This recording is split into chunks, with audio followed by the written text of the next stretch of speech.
Congress party ने तय कर लिया है कि यहां से भारतीय जनता पार्टी के उम्मीदवार जो हमारे साथ गद्दारी करके गया है, उस महेंद्रजीत मालवीय को सबक सिखाना है, उसको हराना है। क्योंकि जिस व्यक्ति को सरपंच बनाया, पता नहीं क्या क्या बनाया, एमएलए बनाया, मंत्री बनाया है, और वो आज हमको आंख दिखा रहा है और भारतीय जनता पार्टी को गालियां देता था। कल तक वो उसकी गोद में जाकर के बैठ गया और अपनी मां के साथ में उससे गद्दारी की, अपनी पार्टी के साथ में उसने गद्दारी की है। ये चुनाव ये केवल कांग्रेस, बीजेपी और बाप पार्टी का चुनाव नहीं है, ये देश का चुनाव है। बहुत सोच समझ के फैसला किया गया है। तमाम लोग एकजुटता के साथ में 26 तारीख को राजकुमार रोहत और बाप पार्टी को, इस गेडिया को जिता करके लोकसभा में भेजने का काम करें। और जो कांग्रेस पार्टी के आदेश को नहीं मानेगा, वो कांग्रेस पार्टी में नहीं रहेगा। भाइयों, कांग्रेस पार्टी में नहीं रहेगा। ये कोई तमाशा है? मर्जी है तब जिसने कांग्रेस के हाथ के निशान के ऊपर चुनाव लड़ा, या तो मालवीय की तरह चला जाए। और यह कांग्रेस पार्टी जब बाप को समर्थन दे रही है तो यहां से बांसवाड़ा और डूंगरपुर में यहां से गेडीए को जिता करके लोकसभा में भेजने का काम करे। ये एक संदेश देने के लिए हम लोग आए।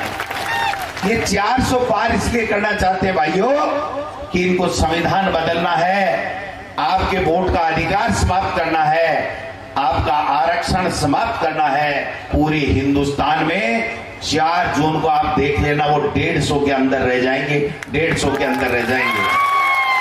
मोदी जी ये आदिवासी हैं जिन्होंने अंग्रेजों के सामने घुटने नहीं टेके, गोलियां खा के अपने आप को शहीद कर दिया, लेकिन देश को आजाद कराया। उसी तरीके से 26 तारीख को भाई लोगों, गेडीए के निशान के ऊपर तमाम कांग्रेस और बाप के तमाम कार्यकर्ता नीले बटन को दबा करके राजकुमार रोहत को यहां से लोकसभा में भेजने का काम करेंगे।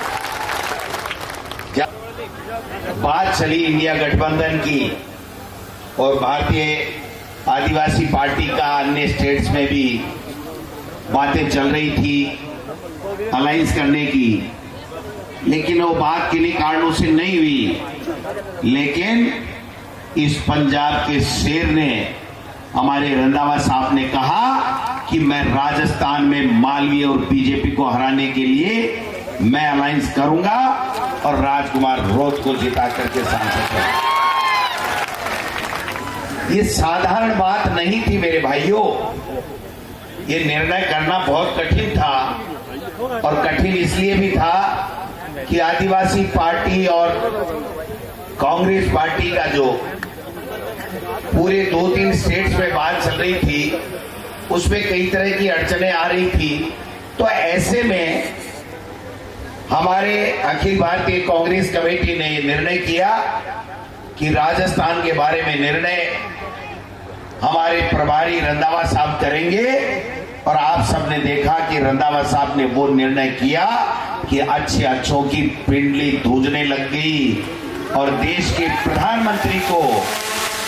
प्रधानमंत्री को यहाँ आकर के एक ऐसे भाजपा के प्रत्याशी का समर्थन करना पड़ा जिसको जनता नकार चुकी है, उनका समर्थन करना पड़ा।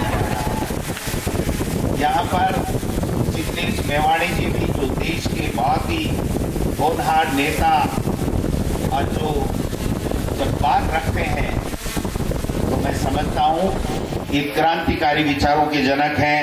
जिग्नेश मेवाणी जी भी आए हैं, हमारे वरिष्ठ नेता ताराचंद भगोरा साहब भी हैं, हमारे विधायक नानालाल जी इनामा साहब भी हैं, हमारे उमेश जी डामोर साहब भी हैं, एमएलए साहब राम प्रसाद जी इंदौर भी हमारे साथ में एमएलए थे, वल्लभ जी पाटीदार हमारे जिलाध्यक्ष कांग्रेस के हैं, हमारे अखिल भारतीय कांग्रेस कमेटी के सदस्य भाई दिनेश जी खोडनिया साहब भी हैं, हमारे जिलाध्यक्ष रमेश जी पांड्या साहब भी हैं, शंकर जी यादव, अनुतोष जी जो हमारे बाप पार्टी के अध्यक्ष हैं, असरार अहमद जी, शंकर लाल जी आहारी जी, और तमाम आदरणीय सम्मानित मंच और हम सबको, आप जो सामने बैठे हो, मंच पे बैठाने वाले हो, आप सबको प्रणाम करता हूं, सैल्यूट करता हूं, नमस्कार करता हूं, जय जोहर करता हूं।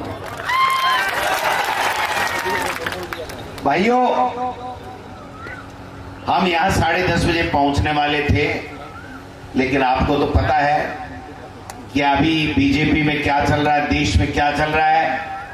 रात से आए बैठे हैं मुख्यमंत्री जी और कह दिया डोटासरा जी और रंधावा जी को लेट कर दो, इनका प्रोग्राम नहीं होगा, इनकी मीटिंग नहीं होगी, इनका मैसेज खराब चला जाएगा। लेकिन उनको ये पता नहीं कि ये आदिवासी हैं, ये अंग्रेजों के सामने भी नहीं झुके, प्राणों को बलि देकर के, प्राण न्योछावर करके भी देश को आजाद कराया। ये इस बांसवाड़ा डूंगरपुर को भी बीजेपी से आजाद करा के छोड़ेंगे, आजाद करा के छोड़ेंगे, ये मैं कहना चाहता हूं। ज्यादा लंबी चौड़ी बात नहीं करूंगा। देश के प्रधानमंत्री ने ये ठान लिया है कि भारतीय जनता पार्टी का अगर तीसरी बार राज देश में आ गया तो न तो आदिवासी बचेगा, न ये देश बचेगा, न ये लोकतंत्र बचेगा, और न बाबा साहब का दिया हुआ संविधान बचेगा। ये तय कर लिया देश के प्रधानमंत्री ने।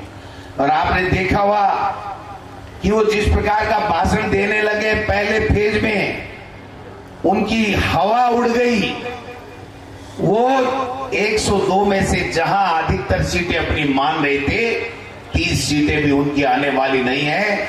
और पूरे हिंदुस्तान में 4 जून को आप देख लेना, वो 150 के अंदर रह जाएंगे, 150 के अंदर रह जाएंगे। ये 400 पार इसलिए करना चाहते हैं भाइयों कि इनको संविधान बदलना है, आपके वोट का अधिकार समाप्त करना है, आपका आरक्षण समाप्त करना है, और आदिवासी कोई उन्नति नहीं कर सके, उनका बच्चा पढ़ नहीं सके, उनको कोई सुविधाएं नहीं मिले, इस प्रकार की व्यवस्था करने का ये काम कर रहे हैं।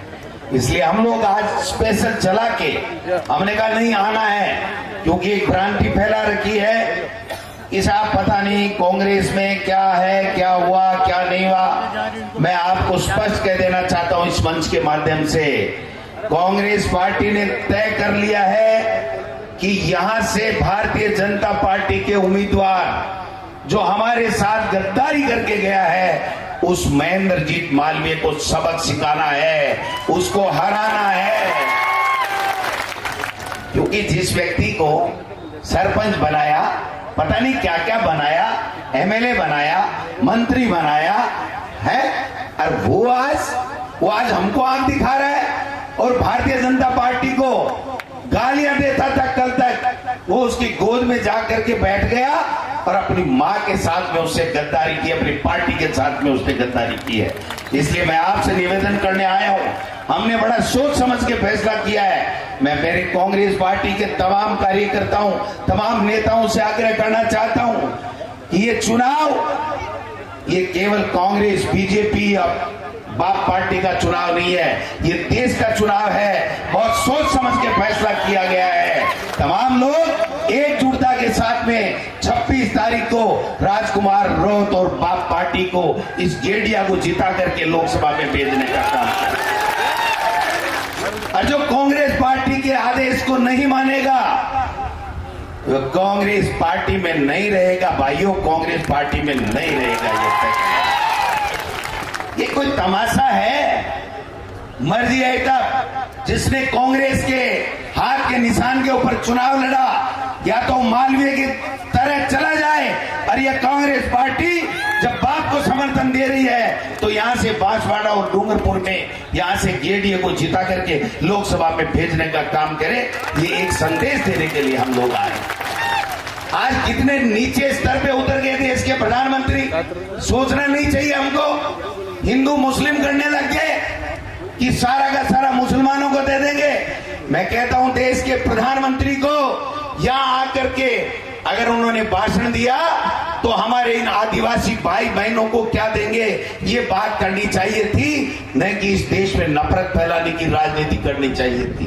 देश में नफरत फैला करके देश के टुकड़े टुकड़े करके वो अपने सत्ता में काबिज रहना चाहते हैं।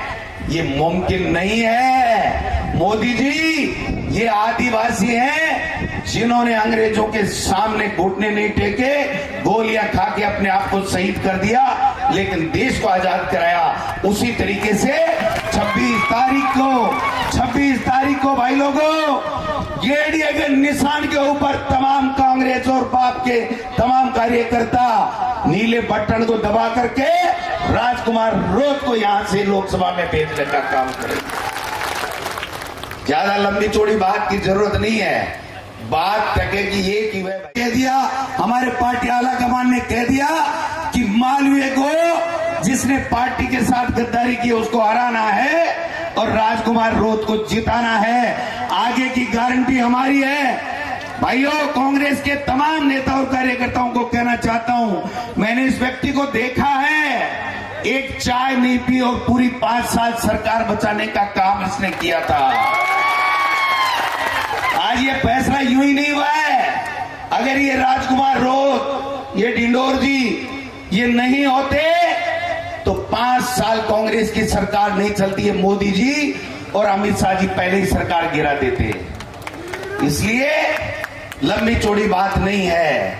26 तारीख दूर नहीं है। देश के प्रधानमंत्री को भी जवाब देना है और इस मालवीय जी को भी जवाब देना है, बीजेपी के लोगों को भी जवाब देना है। ये जोश और जुनून बरकरार रखिए और 26 तारीख को इस बीजेपी का मोरिया बुला दीजिए। ये मैं कहना चाहता हूं। बुला दोगे? बुला दोगे? समझो मोरियो, समझे लगा तो बुला दोगे। और बीजेपी को भूलेगो ना, मालवीय जी को तो मत ही भूल जाएगो। अरे बीजेपी का मोरिया भूलेगा तो मालवीय का अपने आप भूल जाएगा। ये कहना चाहता हूं मैं। इसलिए ज्यादा हमें भी जाना है, जोधपुर भी जाना है, बाड़मेर भी जाना है, रंधावा साहब को भी बोलना है। मतलब की बात एक ही है कि यहां से राजकुमार रोत जीते, इंडिया गठबंधन मजबूत हो, इंडिया गठबंधन की सरकार बने और आप लोग भी राज में भागीदार बनो। ये हम आशा और अपेक्षा करते हैं। आप सब लोग आए, तमाम मेरी पार्टी के नेता और आप सब लोग आए हो, आपका बहुत बहुत धन्यवाद। जय भारत, जय जौहर।